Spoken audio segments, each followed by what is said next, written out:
Hello and welcome. Today's ASMR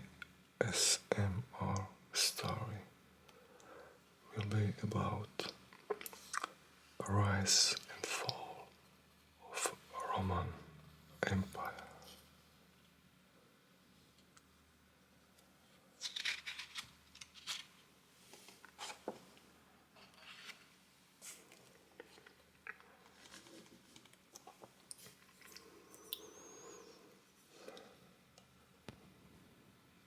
This story has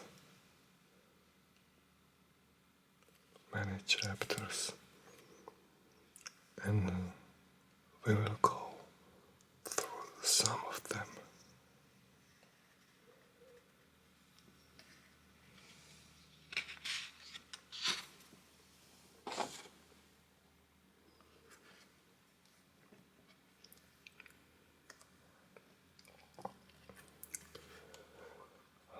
Let us speak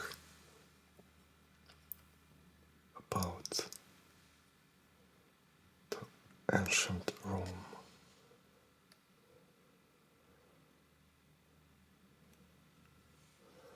In one time, in its heyday, Rome was the most impressive city in the world and the center of one of the greatest empires ever seen.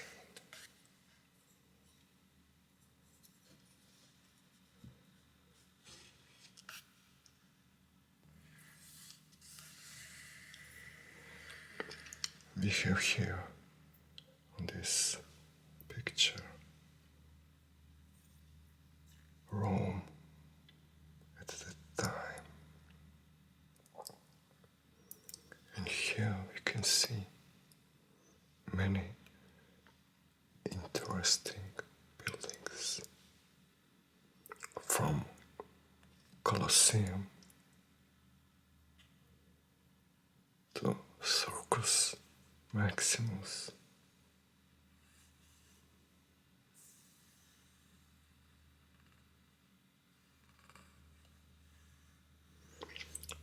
temples, markets,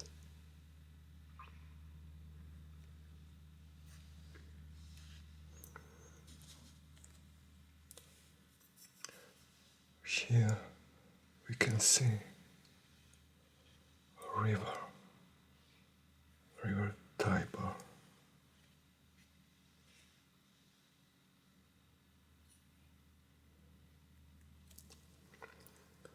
Here we can see a temple of Jupiter.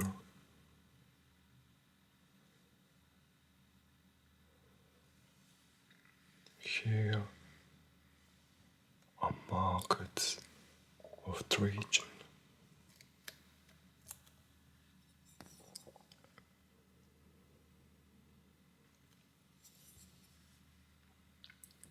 Here is Temple of Mars.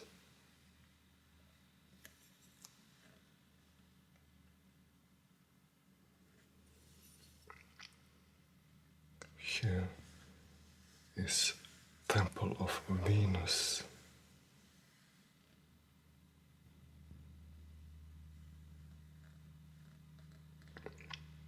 And here it's a huge statue of Nero.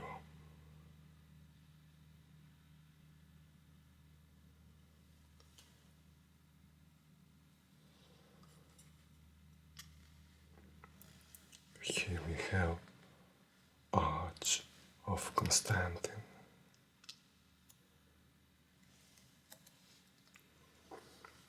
Here it is a Colosseum, the scene of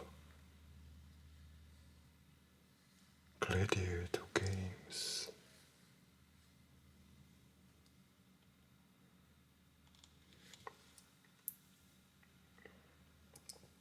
Here we can see stone channels called aqueducts, often raised on great arches. They brought fresh water into the city. And here, the biggest construction in the Rome.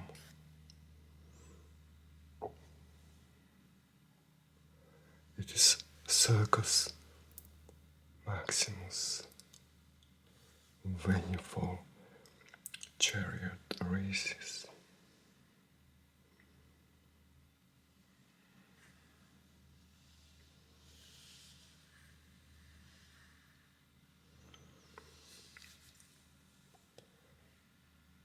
To commemorate the emperor's great victories in battle or political triumphs, the Romans often built triumphal arches in honor of their rulers.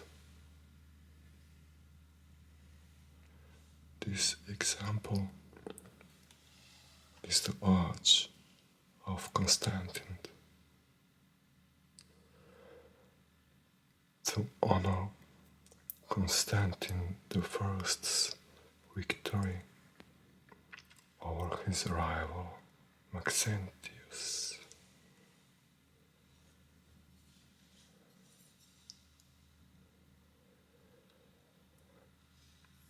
Rome's emperors employed the finest engineers and architects to build lavish structures made of brick and concrete. They were often clad in white marble,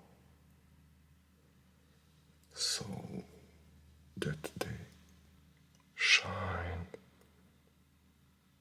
like polished gems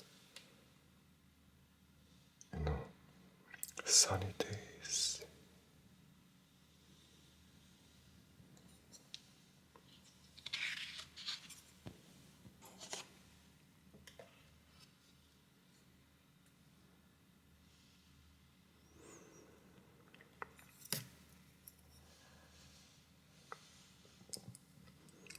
Let us speak about the Colosseum.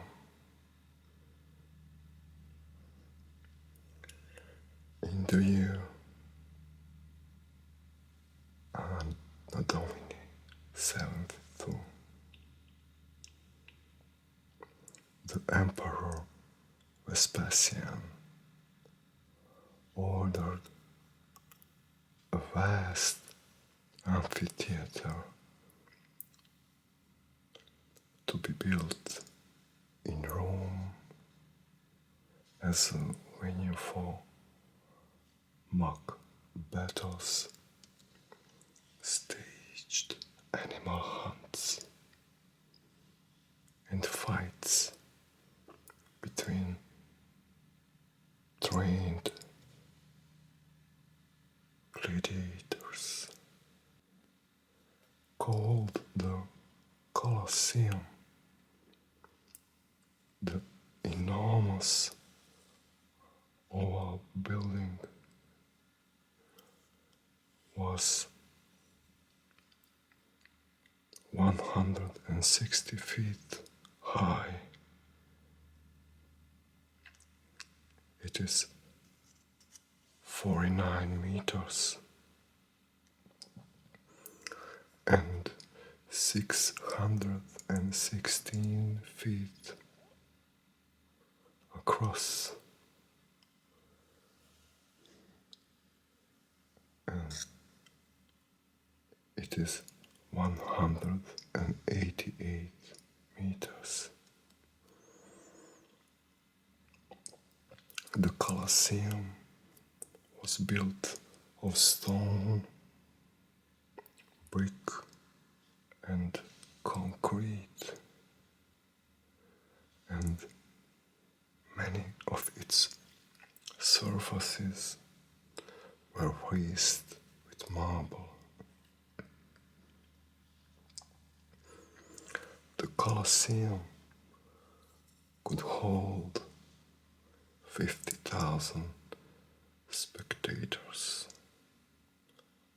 on its stepped rows of seats, and everyone can have a good view of the arena, which was sand covered floor where the entertainment take place. Here are some interesting facts. The entire Colosseum could be evacuated in about 3 minutes only.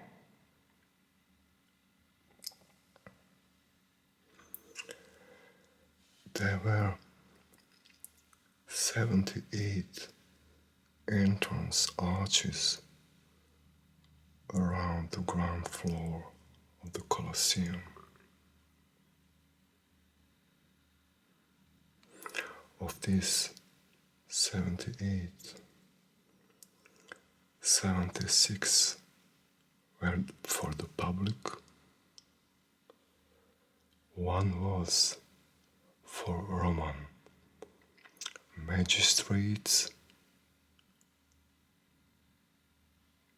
that was civil officers or judges, and one decorated with paintings and statues was reserved for the emperor. When they opened the Colosseum by the year or Anno Domini 80, so it is 80 years after the Christ.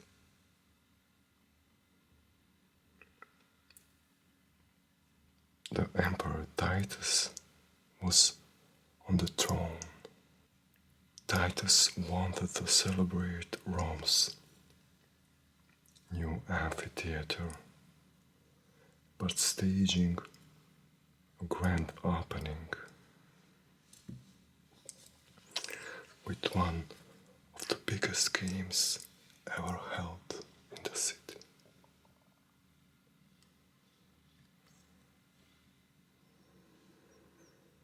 The games went on for 100 days with hundreds of gladiators and around 9,000 animals taking part. The spectacles included full-scale battles and wild animal hunts, as well as many single combats between gladiators.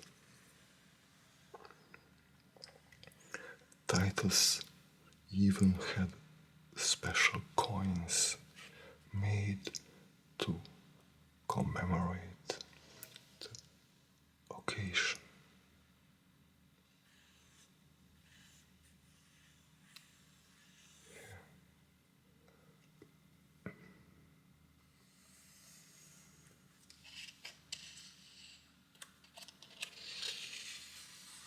Here we have the picture of the open Colosseum.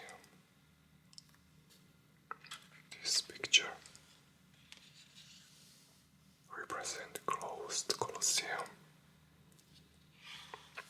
and this one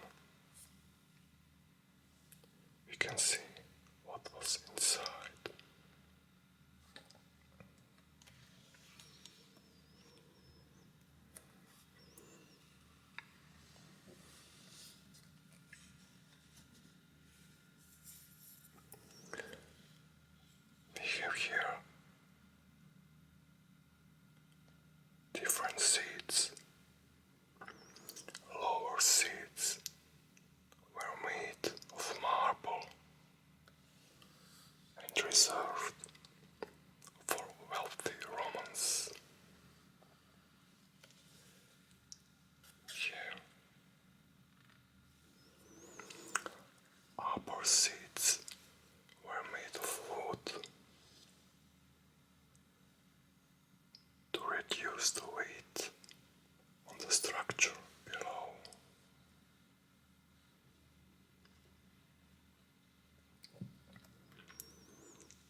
On the top of the Colosseum, there were sailcloth awnings that protect spectators from the fierce Mediterranean sun. Yeah.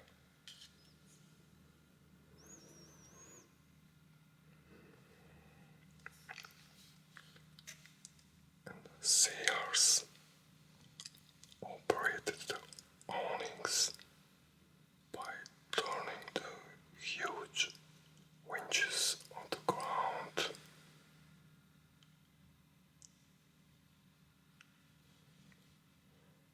With the ropes that were connected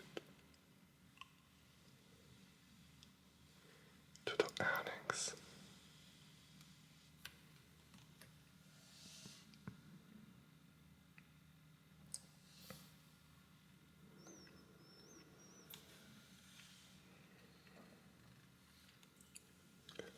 Here in the middle was the place for the emperor. He was, of course, on the separate best location. Under the seats were many different staircases, ramps, and passageways.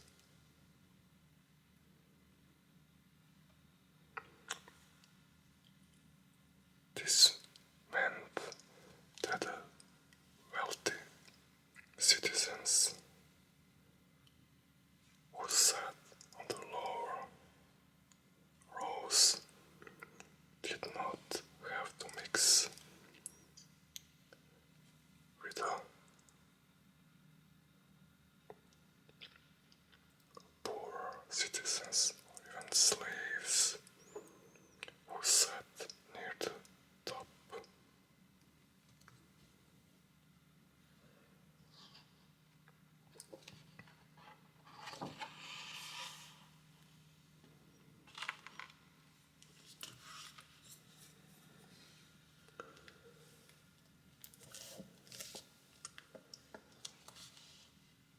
Here we can see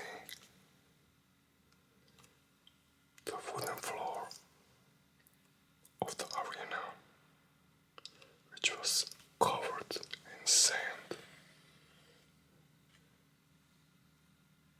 And this sand can absorb blood. The underground level beneath the wooden floor was not visible from the arena.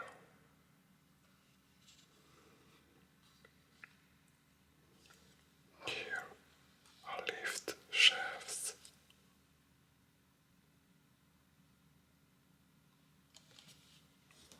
With the help of these lift shafts, slaves and animals were transferred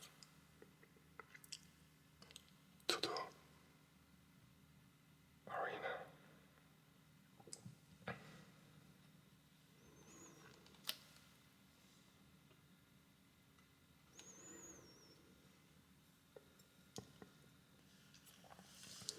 Here are animals that were also very often used in the games. Animals were sourced from all over the Roman Empire and even beyond its frontiers.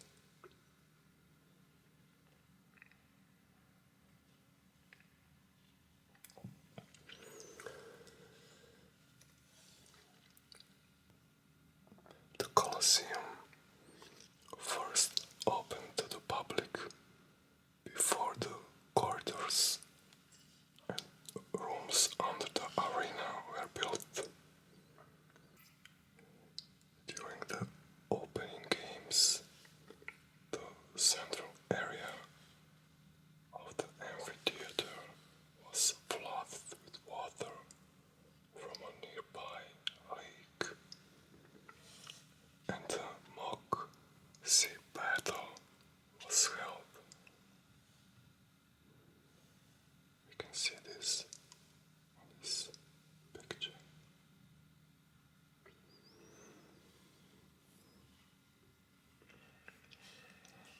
his arena floor, which was made of wood, was removed. So today the passages beneath are exposed to view, as we can see on this picture.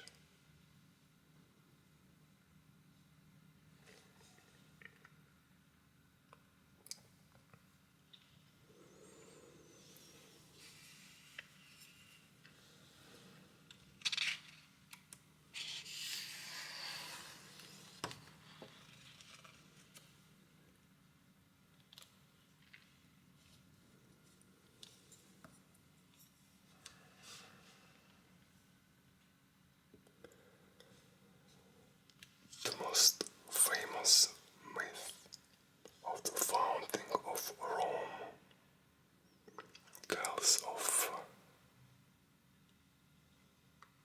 Romulus and Remus, twin sons of the god Mars, who were abandoned at birth and suckled by a wolf.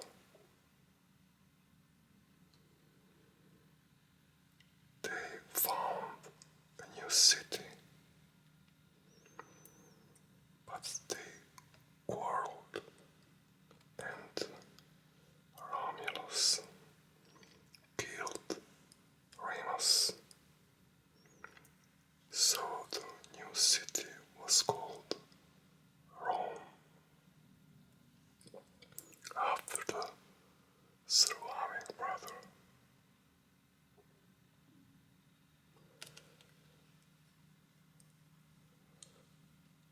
Ancient legends tell that the city of Rome was founded in the year 753 BC, before Christ. For some 250 years, the city on the banks of the river Tiber was ruled by a series of kings whose names and deeds are known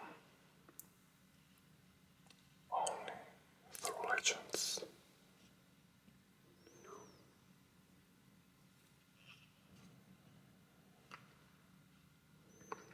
The last king, Tarquinius, was brutal. The Romans were appalled by his brutality and drove him from the city.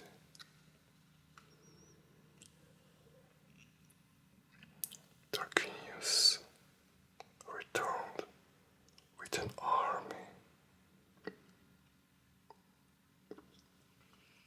of his Etruscan allies, but according to legend, the Roman hero Horatius Cocles defended the bridge over the river Tiber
Yes.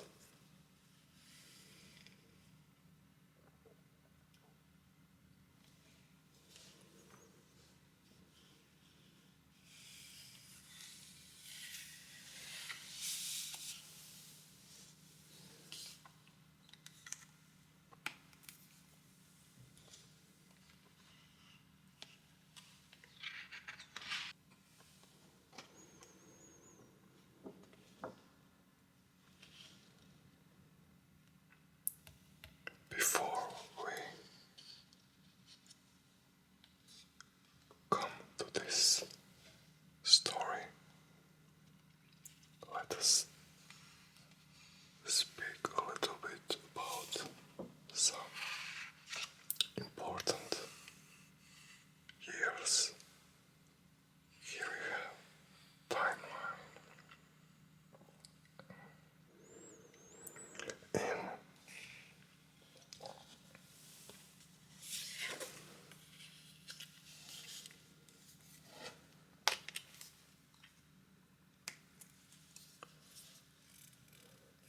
509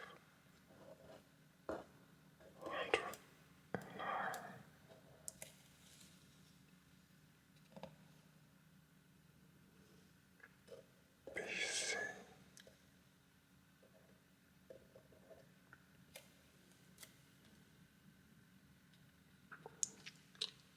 we have the end of the reign of King Tarquinius Severus, and the Roman Republic is set up.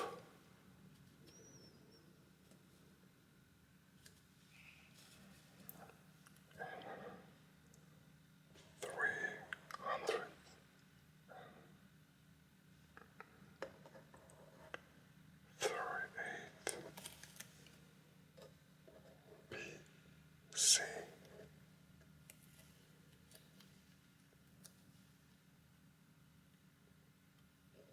we have first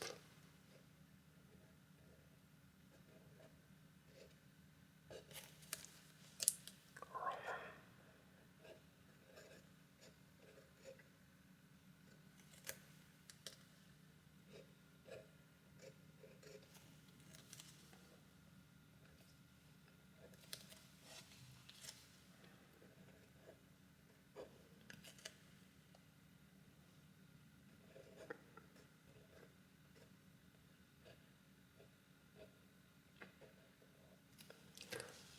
colonies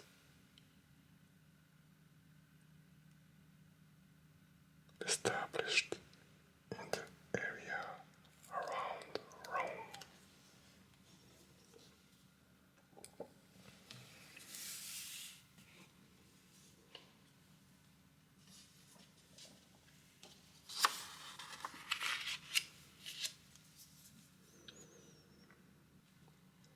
What is important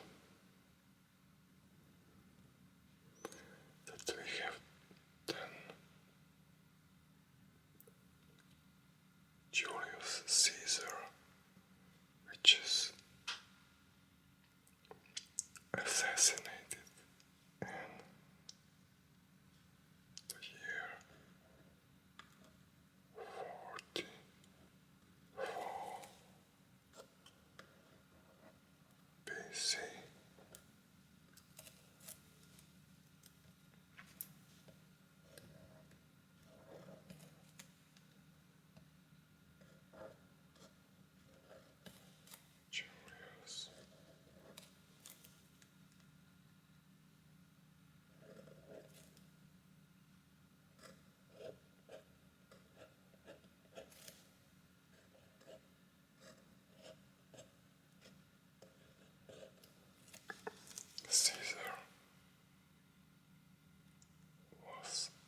and Octavius, Caesar's adopted son,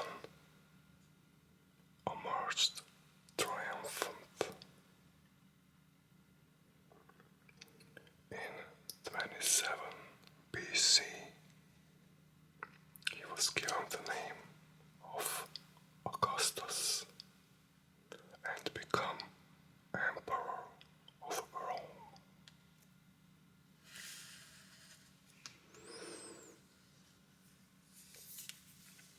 It is important year for Rome.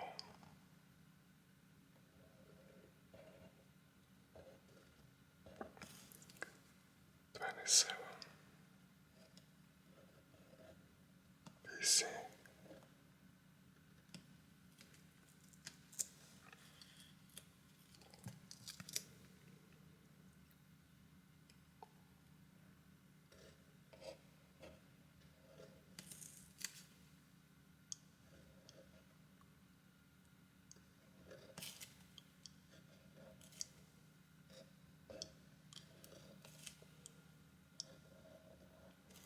Augustus became Emperor of Rome, and he was the first of dozens of emperors who ruled the city and its provinces until the 5th century Anno Domini. And Anno Domini means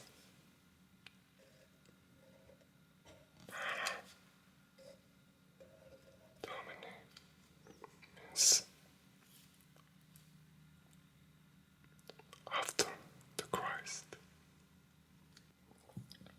In this 5th century AD, Rome was invaded by tribes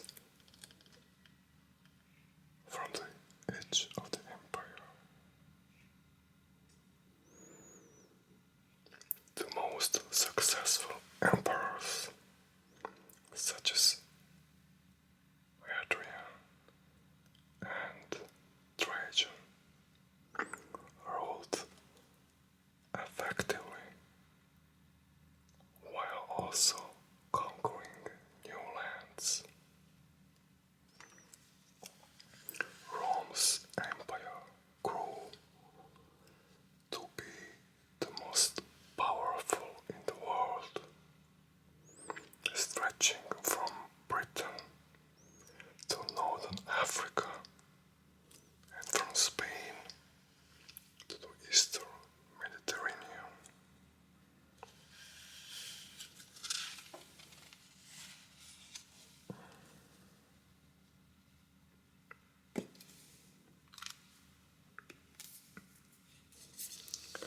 On this beautiful picture, we have some interesting things to notice. Here we have exotic animals that were usually brought from the conquered territories, like giraffes and zebras. Here we have when the emperor returned from his triumphant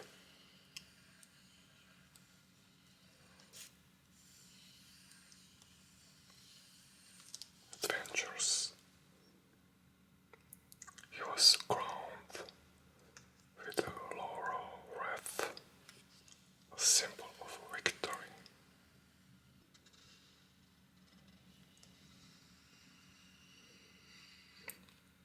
Here we can see crowd. They are watching the spectacle and cheer their victorious emperor.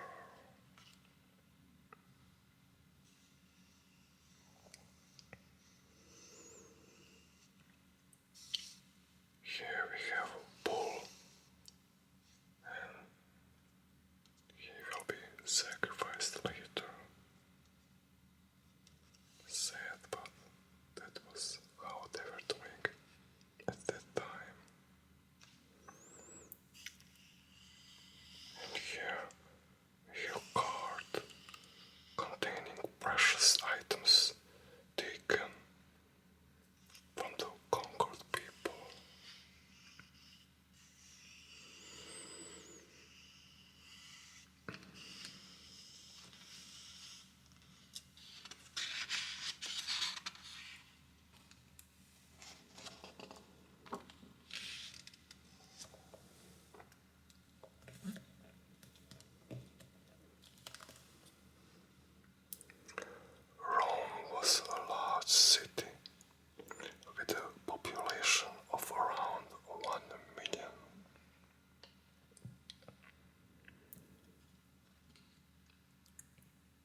selling all kinds of goods and living in small apartments. Life was much easier for the upper classes who had many slaves. They held lavish dinner parties and even had a big house in the country.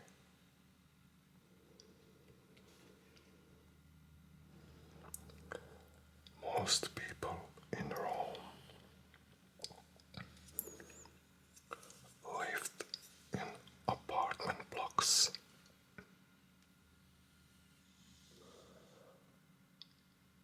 Calls inside. By the 4th century, the city contained more than 46,000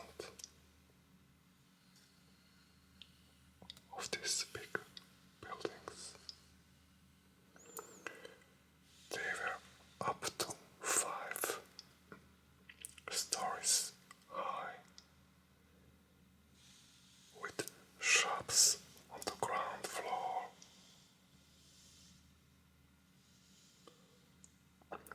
The upper floors were packed with small apartments around 1 or 2 courtyards.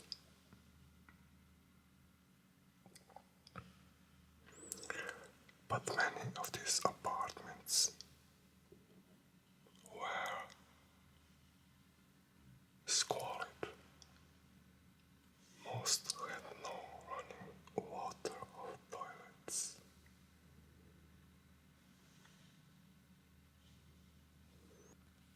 On this picture we can see the fire that broke out in the Circus Maximus on July 18th, Anno Domini 64.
ancestors were said to be the first senators and the lower class or plebeians.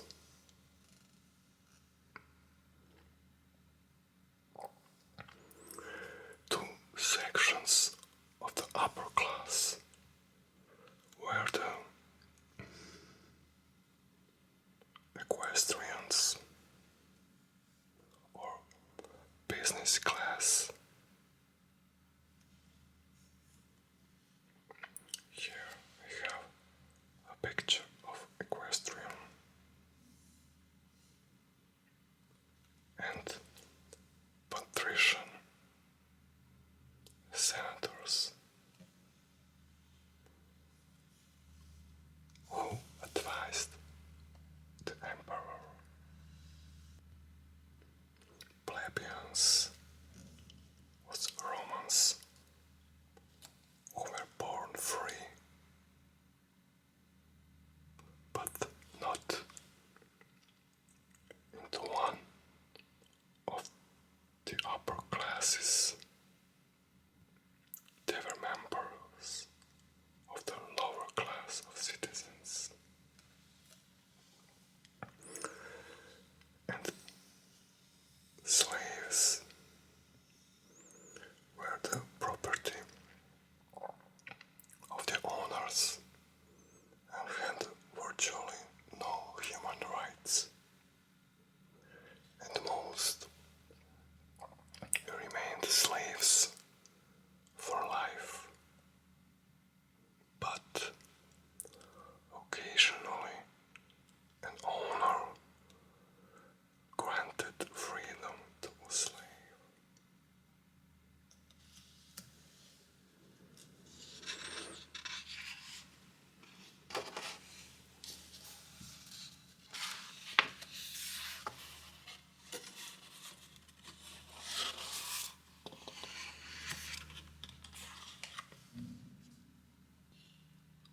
On this chapter, we will speak about gladiators. The men who fought to the death in the Colosseum were usually slaves or prisoners of war who were forced to fight, although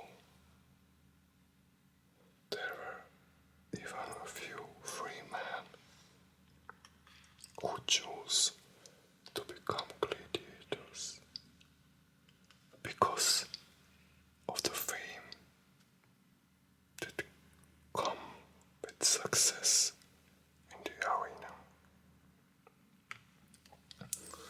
They all lived in gladiator schools where they spent their days training hard with the weapons of the gladiator: sword, dagger, or trident.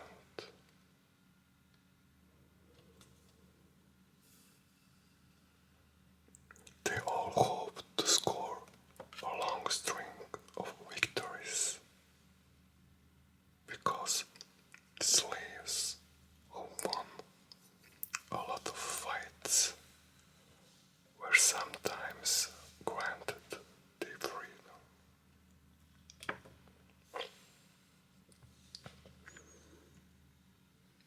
Here we can see a gladiator dagger.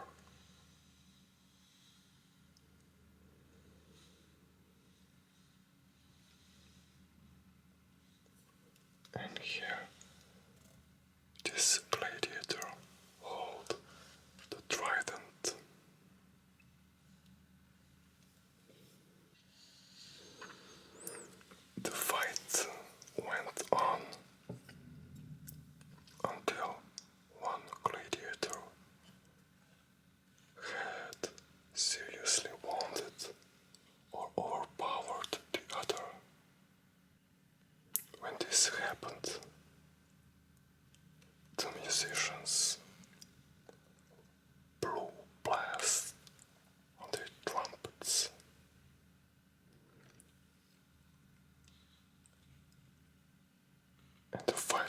pose before killing his opponent.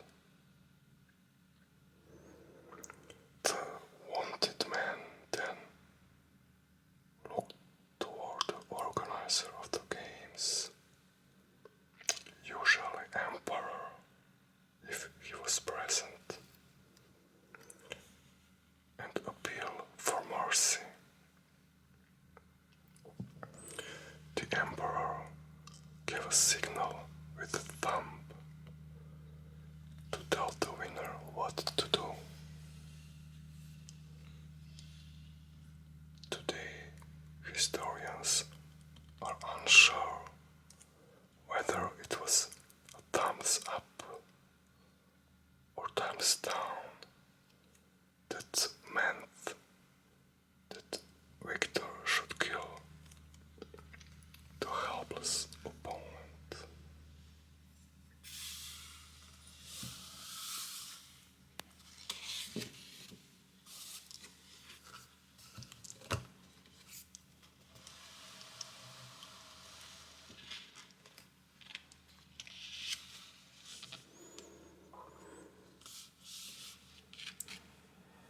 Here we can see some of the arms and armor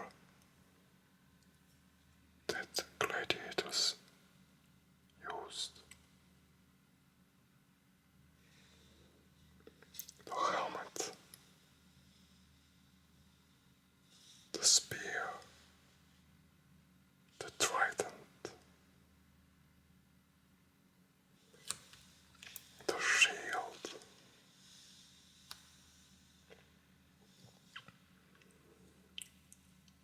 leg protection,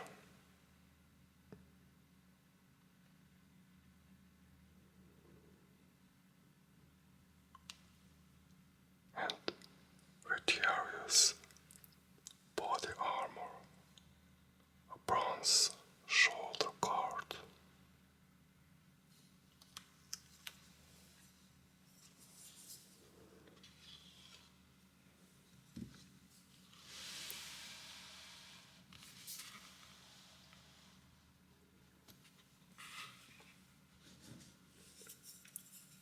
We can see here on this picture a shoulder guard that Retiarius have. He was armed with a net and trident.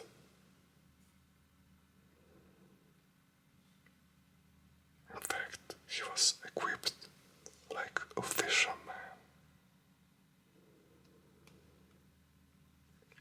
He could be unbeatable if he could trap his opponent in his net and spear him with the prongs of his trident.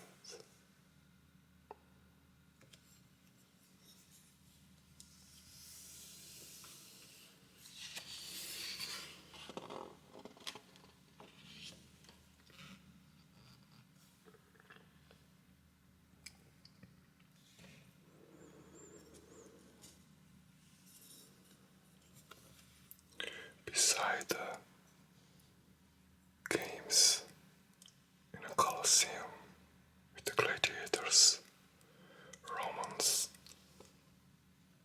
also enjoyed the chariot racing in the Circus Maximus.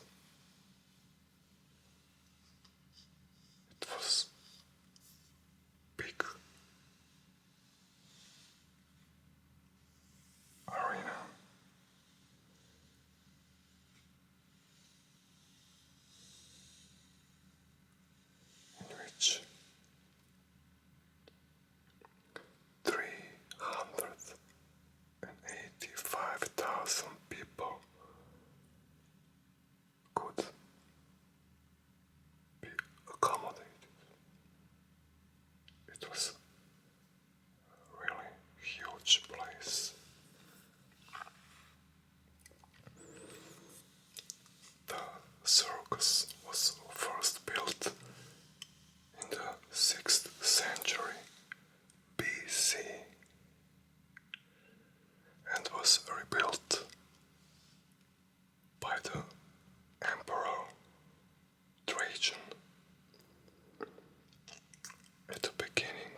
races with 12 or even 24 chariots that races around the track. The track was 1,864 foot or 50 or 568 meters long. Usually there were four themes: the red, blue, green, or white theme, and it was like in today's races. They had sponsors, stables, trainers, and lots of stuff. Blacksmith.